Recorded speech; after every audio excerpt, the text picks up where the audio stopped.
congratulations on this film. I've sat down to take a look at it, and it's a great film, so congratulations. Oh, thank you. You got a chance to see it. Great. So tell us a little bit about where the idea for this film first came about for you. Wow. Well, actually, I had an idea about doing a prison escape movie for a couple of years, but I live not too far from the Ohio State Reformatory, which is the Shawshank prison, which used in the Shawshank Redemption. Yep. And I thought, wow, that prison's right there. It's great. It's like a multi-million-dollar set. And so I thought, okay, well, I got to use that for the prison escape thing. So, I was kind of putting the idea together for it all. And a friend of mine was doing another movie called Death Kiss. And he sent me a picture of the actor they had for it. And it's basically kind of like a takeoff on Death Wish. So he sent me a picture of this guy, Robert Kovacs, who looks just like Charles Bronson. And my first thought was, you can't do that, that's ridiculous, you can't, that's just a gimmick.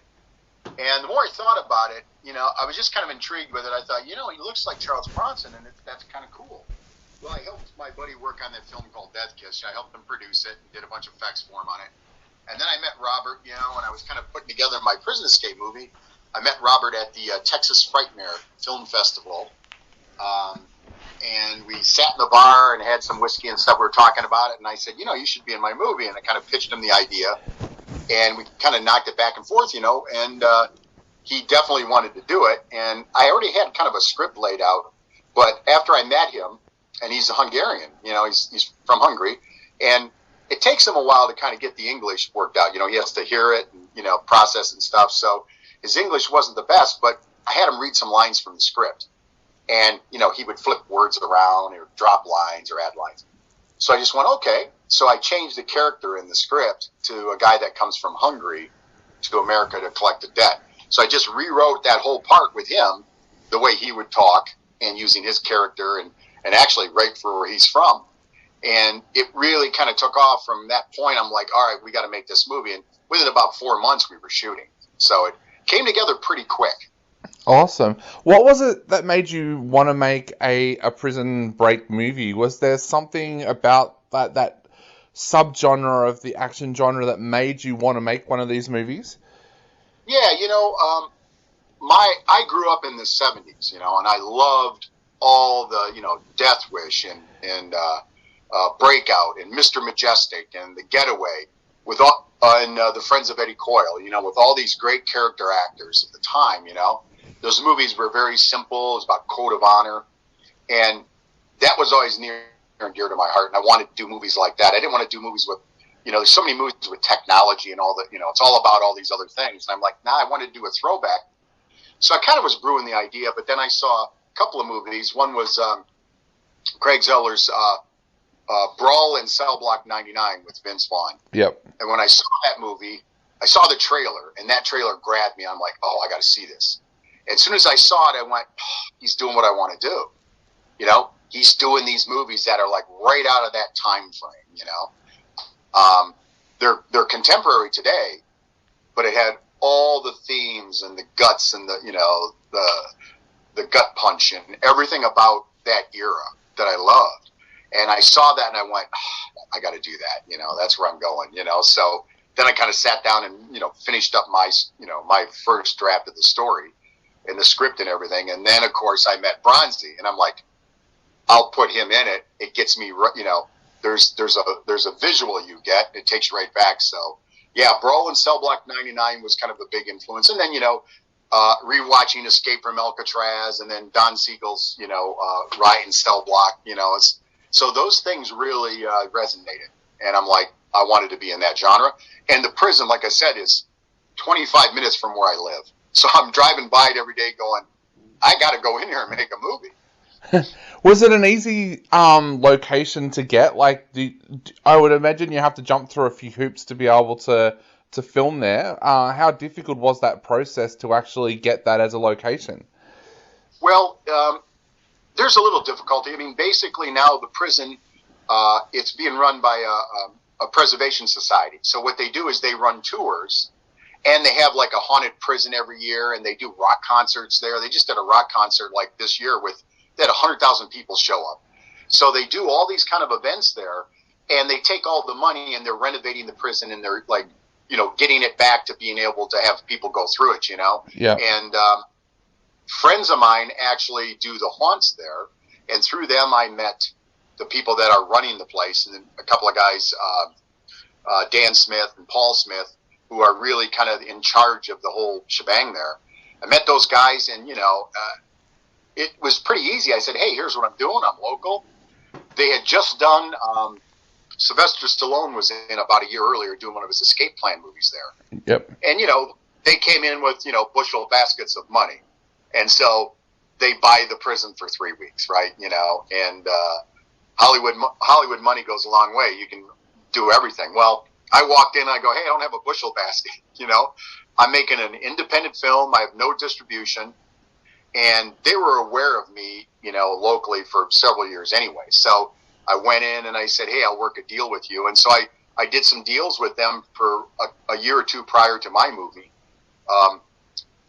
I did a lot of promotional stuff for them. I shot videos for them, produced some stuff, did a lot of graphics for their billboards and whatnot.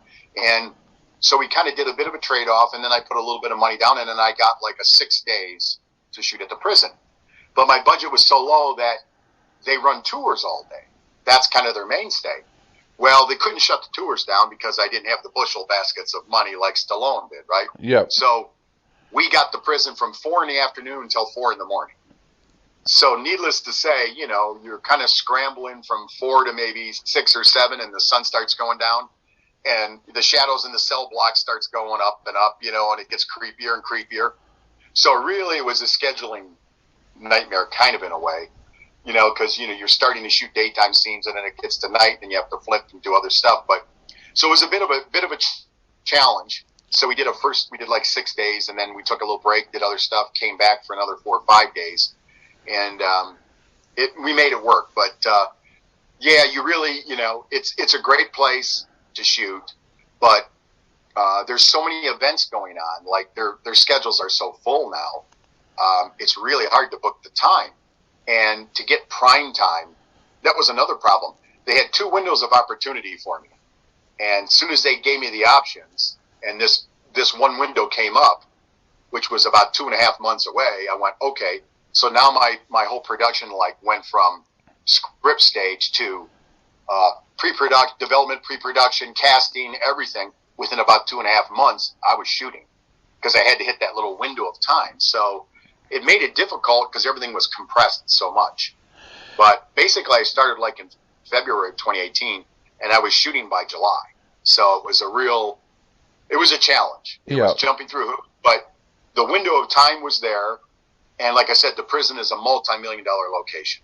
Yeah. So it just really have an independent film, and our budgets, independent movies never have enough money to do what you're doing. So, but it was a challenge, and I'm glad I did it. We had that little window of time, and we jumped right in there and did it.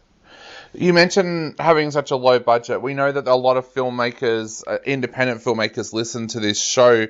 What were the challenges that you faced making this movie on such a low budget? Because to be honest, when I watch the movie, I don't see a low budget movie. I see a film that's as sleek and as good looking as a Hollywood film. So how do you go about using that small budget but getting such a sleek film out of it? Well, one of the things that and I've been doing this quite a few years. I mean, this is my 12th feature film. I was kind of hoping it would be 13 because of Death Block 13 being the title, but it ended up being number 12. But I've had a lot of years, and I started out doing sci-fi movies. I did a giant mosquito movie called Mosquito. Then I worked on Xena Warrior Princess as a director, and so I did a lot of TV stuff. So all of that was great training on how to, on a TV show you have 7 days, right? Yep. And you've got to get an episode done. And so I had a lot of training in that. Plus, I started out doing special effects. I started out doing practical effects with makeup effects and pyrotechnics and miniatures. So since I started there and I broke into the business doing effects, and then I would build sets and I was a PA, I mean, I did all of those jobs. while I worked my way up to the director's chair, which is where everybody wants to go, right, to make their movies. So I did all of those jobs. And, you know, I failed at some of them. I succeeded, you know, so I've learned all the kind of rules. So for me, the big thing that I tried to do with this movie and all my movies is you figure out how you make them, where do you get the scope? How do you make the movie seem big? I mean, everybody can go into the woods, right, and shoot a monster movie. Or they can get a cabin or a house. And, you know, once you see that, the challenge there is like, all right, how are you going to entertain an audience? You know, you're stuck in a house. They automatically know it's low budget. They're in a house. Okay. They have no money, right? Yep. The door looks cool, the chair, you know, big deal, right? Or, hey, the basement's creepy. But if you look at the Hollywood movies and watch the Marvel movies, they're about scope. Things are big, you know, it's vastness. And, you know, so one of the things I always tell people, they always ask me this, I go, okay, what's your movie about? First thing you got to do is figure out how to make it look big. You've got to go find wherever you're shooting, and you've got to either make friends, do deals, give people screen credit. You've got to get scope. You've got to get big locations. You've got to get, you know, as much cool stuff in your movie as possible. You know, if you can go to an airport and you have a Learjet that lands and your heroes can get off of it, it looks huge, right? Yeah. So if you know the guy that owns the Learjet, you give him a credit in the movie, or you give him a walk-on part, and you get the jet for $10, you know, or just whatever the insurance cost is. Yeah. But that's the challenge, is you've got to figure out how you maximize it. Well, I knew the prison was there. I went and talked to the guys. I knew I was going to do a movie there eventually, so I started doing work for them in trade, and so that I could get the week of shooting I needed for a very, very low dollar amount. So that's the challenge. You find those elements, you know, and you bring in as much scope into the movie as possible. The other thing that worked for me was Chris Hahn, who plays Bunyan in the movie. He was my axe giant in my movie, as Axe Giant: The Wrath of Paul Bunyan. He played Paul Bunyan. Yep. Well, Chris Hahn used to be a wrestler with the WWE, and he wrestled as Johnny Paradise and as Chris Hahn for years. And I knew when I was doing that movie, I needed to put a guy in a suit, which means I needed to get someone that was going to wear a suit in 100-degree weather and do a performance and not die. So I went, I'll get a wrestler. Wrestlers perform. And so when I met Chris Hahn, you know, we did Axe Giant together. And after that, I said, hey, I'm doing this prison movie.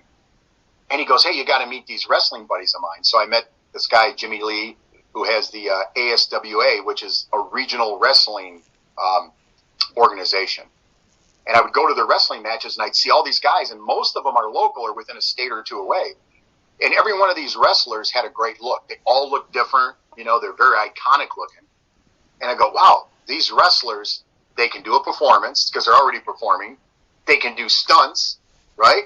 So Chris hooked me up with Jimmy. I got with Jimmy. I said, hey, we're doing a prison escape movie. I need inmates that can fight. Well, every one of his wrestlers are like, sign me up, you know? Yeah. So they all came up. So now I had 25, 30 guys that could do action, do stunts, and they all looked great. It wasn't like they all looked like, you know, the same guy. And so that was another key component. And we don't have any folding chairs in it. I told them, like, hey, you're not going to hit each other with folding chairs, but you're taser batons and guns and fights, you know, and you know, yard fights and all kinds of stuff. So all those guys you see in there, you know, Kenny Hendricks plays Cheney. He's in the yard fight. Jimmy Lee is, you know, got the long hair guy, and he's blasting away and kind of has a moment in there, and a little massacre moment, you know. So they all had iconic looks, so I could take every one of them and say, okay, you're going to do that, you're going to do that. And then I'd look at someone and go, I could use you for this. So I made sure everybody got their own little moments in the movie, you know, so they could get their face up there. And so it was a cross-promotion thing, too. And they were all like, whatever you need, Gary. They kept coming back for inserts or whatever. So those are the two things, really, was that prison and the wrestlers filling out the cast. Yep. Were like two huge components of the movie. And I was able to do it very, you know, on a very, very tight budget. Definitely. The other thing that always hits me about your films as well is They are so creative and original. I watch a lot of movies for work, and I watch a lot of action movies each year, and I sit down and watch the movie and go, that's great that that movie's been made, but there was nothing in it that was original. Your films are always creative and original. How do you keep your scripts being so creative and original and so different to what other people are doing in the genres that you're working in? Well, hey, thanks for bringing that up. I mean, I really appreciate that because it's a big deal for me. Every time I do a movie, I start working out the script and everything. And of course, there's all the references to the movies we love. Tarantino does this, right? It's like all the movies he grew up with and he loved. And so while I'm working on the scripts, they invariably start to go down a path where you go, oh, okay, I've seen that before. Well, what I try to do is go, all right, I've seen that before. What am I going to do different? How do I make a left turn instead of a right? Yep. And so once I get a script laid out and all the ideas, I start looking at all the beats and stuff. And if it seems so familiar to me, like I've seen it too many times, or the audience is going to know exactly what's going to happen next, then I sit down and I got to change it because I got to make it fresh for me. Because we see everything. Yep. So, okay, well, it's a mad doctor with the syringe. All right, you've seen that a million times. All right. Well, what can I do in this movie that can be a little different? I'm like, well, what's out there in the ether right now? What's like big on TV, So I'm like, maybe I'll do a spin this way on it, like this character, is he this, is he that? So that's what I try to do. I look at like the beats of the movie and go, I've seen that before. What can I do different or what's going to satisfy me that the audiences could hook into? And I try to make, if it looks like it's a left turn, I go right. If it looks like it's going to go right, I turn left. And then change up the characters. Like, is it the bad guy, the good guy, or where's that coming from? And then, of course, like when I met Robert, his name is Kovacs, Robert Kovacs.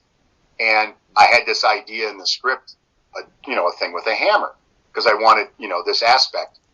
And then he told me, well, Kovacs means blacksmith in Hungary.